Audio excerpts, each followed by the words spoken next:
अस्सलाम वालेकुम, कैसे हैं आप सब। तो आज हम बात करने जा रहे हैं एक्सरसाइज 1.2 के क्वेश्चन नंबर 6 की।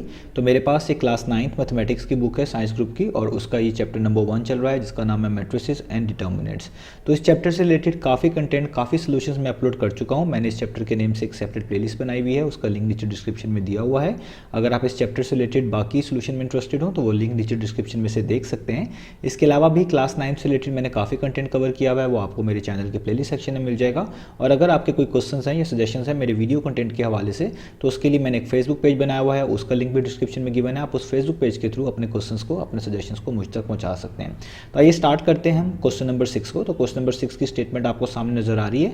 यहाँ पे लिखा हुआ है verify that if A matrix is equal to this and B matrix is equal to this. यहाँ पे दो मैट्रिक्स दिए हुए हैं। एक मैट्रिक्स आपको ए नजर आ रहा है जिसमें मैं रो वाइज एंट्रीज पढ़ रहा हूँ 1 2 0 1, और एक मैट्रिक्स बी नजर आ रहा है, उसकी भी रो वाइज एंट्रीज पढ़ रहा हूँ 1 1 2 0। तो ये दोनों मैट्रिक्स आपको दिए हुए हैं और वो आपसे कह रहे हैं आप वेरीफाई करें कि अगर ए मैट्रिक्स इसके इक्वल है और बी मैट्रिक्स इसके इक्वल है तो ये दो बातें ट्रू हैं। पहली वाली बात कौन सी है कि ए का ट्रांसपोज लें और उस पर फिर दोबारा ट्रांसपोज लें, यानी ए ट्रांसपोज का होल ट्रांसपोज लें तो वो वापस ए के इक्वल आता है। और दूसरा पार्ट क्या है कि इसी तरीके से बी ट्रांसपोज लें और बी ट्रांसपोज लेने के बाद उसका दोबारा ट्रांसपोज लें तो वो भी किसके इक्वल आता है, बी के इक्वल आता है।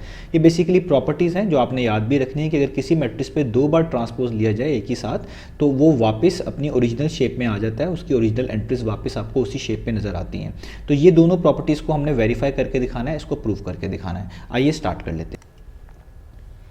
तो आपको सामने स्क्रीन पर क्वेश्चन नंबर 6 की स्टेटमेंट भी नजर आ रही है। ऊपर ए और बी मैट्रिक्स लिखे हुए हैं और नीचे दोनों पार्ट्स यहाँ पे मेंशन कर दिए हैं। तो पहले पार्ट नंबर 1 से स्टार्ट करते हैं। तो जब भी हमने कोई चीज़ प्रूव करनी होती है हमारे पास एक तरीका ये होता है कि हम उसकी एक साइड से स्टार्ट करें, लाइक लेफ्ट हैंड साइड से स्टार्ट करें और उसको उस चीज़ को सॉल्व करते करते उसको राइट साइड जैसा बना दें, राइट हैंड साइड जैसा बना दें, उसके इक्वल ले आएँ। तो हम भी यहाँ पे यही करेंगे, हम इसकी लेफ्ट हैंड साइड से चीज़ों को स्टार्ट करेंगे। तो मैं यहाँ पे लिखूंगा कि हम इसको सॉल्व करने जा रहे हैं लेफ्ट हैंड साइड से। तो लेफ्ट हैंड साइड क्या है, लेफ्ट हैंड साइड है ए ट्रांसपोज का ट्रांसपोज।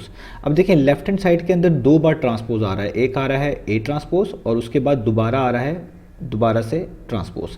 तो आप क्या करेंगे, आप इस चीज़ को इस तरह करेगा कि पहले आप ए मैट्रिक्स लिख लीजिएगा और उस पर एक बार ट्रांसपोज ले लीजिएगा ताकि आपके पास जो है ए ट्रांसपोज की वैल्यू आ जाए जो ब्रैकेट्स के इनसाइड लिखी हुई है। तो मैं भी यहाँ पे ये लिखने लगा हूँ। मैं पहले ए मैट्रिक्स देखें यहाँ पे लिखूंगा, मैं यहाँ पे ए लिखता हूँ। ए मैट्रिक्स क्या है 1 2 0 1, आप लिख लें यहाँ पे ए मैट्रिक्स 1 2 0 1। और क्योंकि हमारे पास यहाँ पे जो क्वेश्चन लिखा हुआ है उसमें ब्रैकेट्स के अंदर ए मैट्रिक्स के ऊपर ट्रांसपोज है तो आप यहाँ पे ट्रांसपोज अप्लाई कर देंगे। मैंने लास्ट वाली वीडियोस में भी ट्रांसपोज अप्लाई करना सिखाया हुआ है। आप ट्रांसपोज के लिए लोअर केस में टी लिखते हैं यहाँ पे, तो इस तरह मैंने यहाँ पे भी टी लिख दिया और इस मैट्रिक्स के ऊपर भी स्मॉल इस तरह टी लिख देते हैं कि आप ट्रांसपोज अप्लाई करने लगे।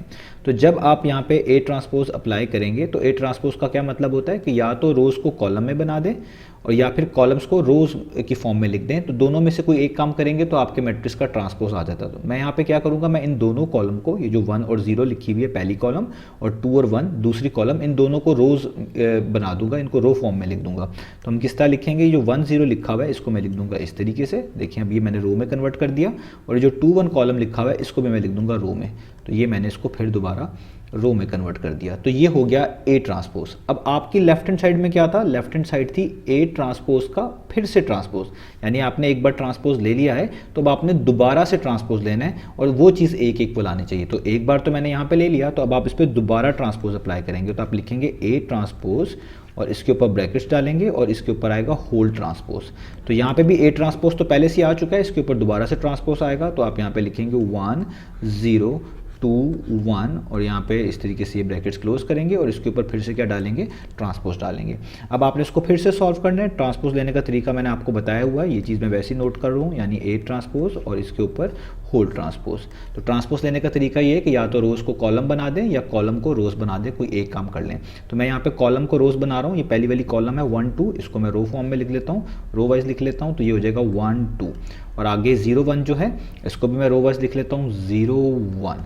तो देखिए मैंने इस पर ट्रांसपोज अप्लाई कर दिया। अब एक बार ट्रांसपोज लिया तो ये वैल्यू आई, दोबारा ट्रांसपोज लिया तो ये वाली वैल्यू आई। अब आप देख सकते हैं जो ये हमारे पास वैल्यू आई है जिसकी एंट्रीज को मैं रो वाइज पढ़ रहा हूँ 1 2 0 1, यही हमारा ए मैट्रिक्स थी। अब देखें यही हमारा ए मैट्रिक्स थी 1 2 0 1। तो इसका मतलब है जब हमने दो बार ट्रांसपोज लिया तो जो हमारे पास मैट्रिक्स आया बेसिकली कौन सा मैट्रिक्स है, ए मैट्रिक्स है, यानी ये ए के इक्वल है। इसकी जगह पे आप लिख सकते हैं ए लिखा हो या 1 2 0 1 लिखा हो, एक ही बात है। तो इससे क्या बात प्रूफ हुई, इससे ये बात प्रूफ हो गई कि वाकई में जो इसकी लेफ्ट हैंड साइड थी यानी ए ट्रांसपोज का होल ट्रांसपोज वो किसके इक्वल आती है, वो ए के इक्वल आती है। तो ये हो गया हमारे पास इसका प्रूफ फिनिश। ठीक है, तो आपने एक तरह की लेफ्ट हैंड साइड को राइट हैंड साइड के इक्वल प्रूफ करा दिया। ठीक है, तो ये हो गया हमारा इसका पहला ए पार्ट यानी फर्स्ट पार्ट। अब चलते हैं इसके इस सेकंड वाले पार्ट की तरफ। तो यहाँ पे भी आपने ऐसा ही करना है, आपने बी ट्रांसपोज के होल ट्रांसपोज से स्टार्ट करनी है चीज़ों को। तो हम यहाँ पे स्टार्ट कर रहे हैं लेफ्ट हैंड साइड से ही चीज़ों को, यहाँ पे लिख रहा हूँ, मेंशन कर रहा हूँ। तो लेफ्ट हैंड साइड से हम स्टार्ट करने का मतलब है कि यहाँ पे बी ट्रांसपोज लिखा हुआ है और उस पर होल ट्रांसपोज है। तो सबसे पहले आप भी यहाँ पे बी ट्रांसपोज निकालेंगे, जो ब्रैकेट्स के इनसाइड होगा सबसे पहले वही निकालेंगे जिस तरह यहाँ पे निकाला था। तो ब्रैकेट के इनसाइड है बी ट्रांसपोज, तो पहले मैं बी मैट्रिक्स लिख लेता हूँ। बी इक्वल्स टू, ये ऊपर लिखा हुआ है 1 1 2 0, तो आप यहाँ पे लिख लेंगे 1 1 2 0 और यहाँ पे ये ब्रैकेट क्लोज। अब आपको बी ट्रांसपोज चाहिए तो आप यहाँ पे बी ट्रांसपोज पहले बनाइएगा और यहाँ पर भी आप ट्रांसपोज डाल दीजिएगा इस तरीके से कि दोनों साइड पे ट्रांसपोज अप्लाई कर दिए एक तरह का। तो यहाँ पे आ गया बी ट्रांसपोज, यहाँ पे आप ट्रांसपोज ले लें। तो इस ट्रांसपोज का मतलब है कि जो कॉलम है उनको रोज बना दें या जो रोज हैं उनको कॉलम बना दें, दोनों में से एक काम कर सकते हैं। तो मैं कॉलम को रोज फॉर्म में लिख दूंगा, तो 1 2 पहली कॉलम है इसको रो फॉर्म में यानी इस तरीके से, और 1 0 भी दूसरी कॉलम है और इसको भी रो फॉर्म में यानी इस तरीके से। तो ये हो गया हमारे पास एक बार ट्रांसपोज। अब क्वेश्चन के अंदर जब एक बार आपने ट्रांसपोज ले लिया है तो उसके बाद होल ट्रांसपोज आ रहा है यानी दोबारा से आपने ट्रांसपोज लेना है। तो आपने भी यहाँ पे ऐसे ही करना है, जो बी ट्रांसपोज आपके पास आया है इस पर दोबारा से ट्रांसपोज अप्लाई कर देना है इस तरीके से, और दोनों साइड पे अप्लाई करेंगे। जब यहाँ पे आपने ट्रांसपोज लिखा है तो जो मैट्रिक्स यहाँ पर है उसके ऊपर भी आप इसी तरीके से लोअर केस में टी लिखेंगे, टी स्टैंड्स फॉर ट्रांसपोज।